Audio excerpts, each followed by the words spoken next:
नमस्कार शेतकरी बंधू आणि भगिनींनो, तर तुम्हाला सगळ्यांना तर माहितीच आहे केळीची अवस्था आज चालूला काय आहे परिस्थिती. मित्रांनो, आज केळीला कोणीही व्यापारी विचारत नाही काय नाही, कष्टाने पिकवलेला माल एक कसला घड आहे तुम्ही पाहू शकता.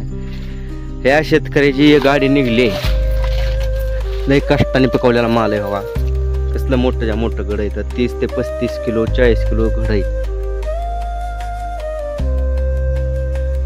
पण आज अशी परिस्थिती आली की व्यापारी यायला हे तयार नाही. त्या बागत अक्षरशः यांचा खर्च देखील निघला नाही आजच्या दिवसाला.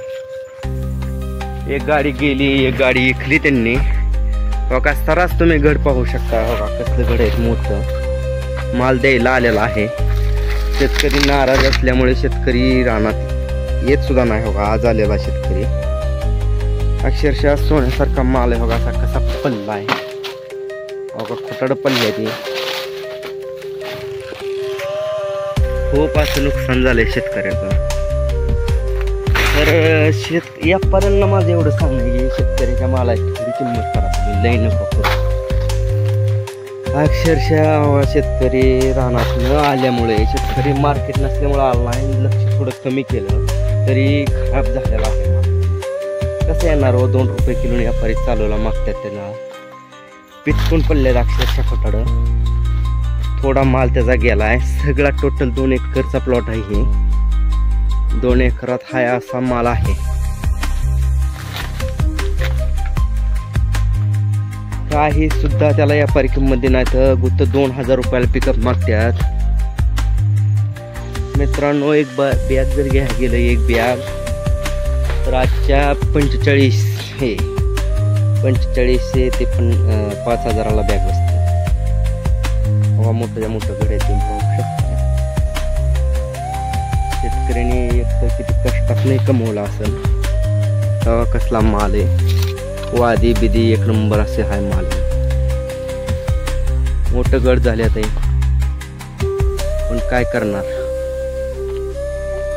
शेतकऱ्याचा नैलाज असल्यामुळे आज चांगला माल कमीत कमी 20 रुपयापर्यंत गेला असता. हा माल 20 ते 25 रुपये असा माल आज 2 रुपये किलो व्यापारी द्यायला जागा मागतायत. एकतर व्यापारी येत नाहीत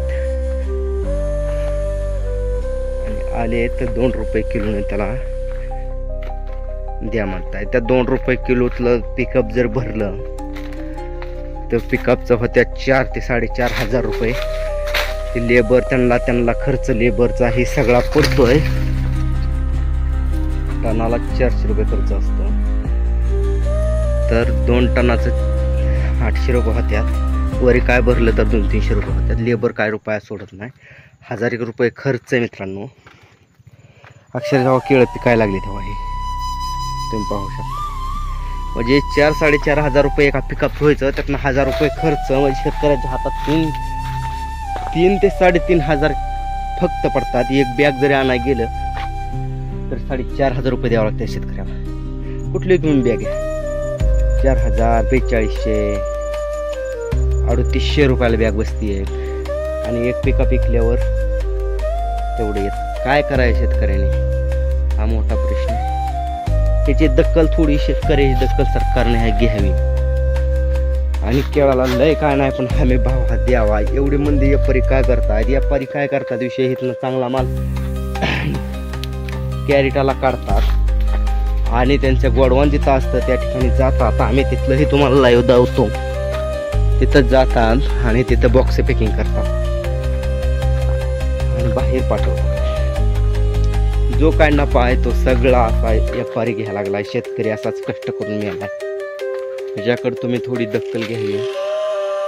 अक्षरशः शेतकरी डोळ्यातनं पाणी येतं. शेतकरी रानात आलेला नाही, शेतकरी रानात येत नाही. अक्षरशः असं पडलंय, किती वाईट वाटत असेल त्याला. कोण नाही शेतकरी. पाहिल्याबद्दल धन्यवाद मित्रांनो. असं शेतकऱ्याची तळमळ जर वाटत असली तर तुम्ही सबस्क्राईब करा आपल्या चॅनलला. जे काय शेतकऱ्याचं नुकसान होतंय ते आपल्या चॅनल माध्यमातून मी तुमच्या पुढे सादर करेन. कारण ज्याला कोण नाही त्यांनी सोशल मीडियाचा आधार घ्यावा असं म्हणतात. सोन्यासारखा माल आहे मित्रांनो बागेत. लक्ष थोडं द्या.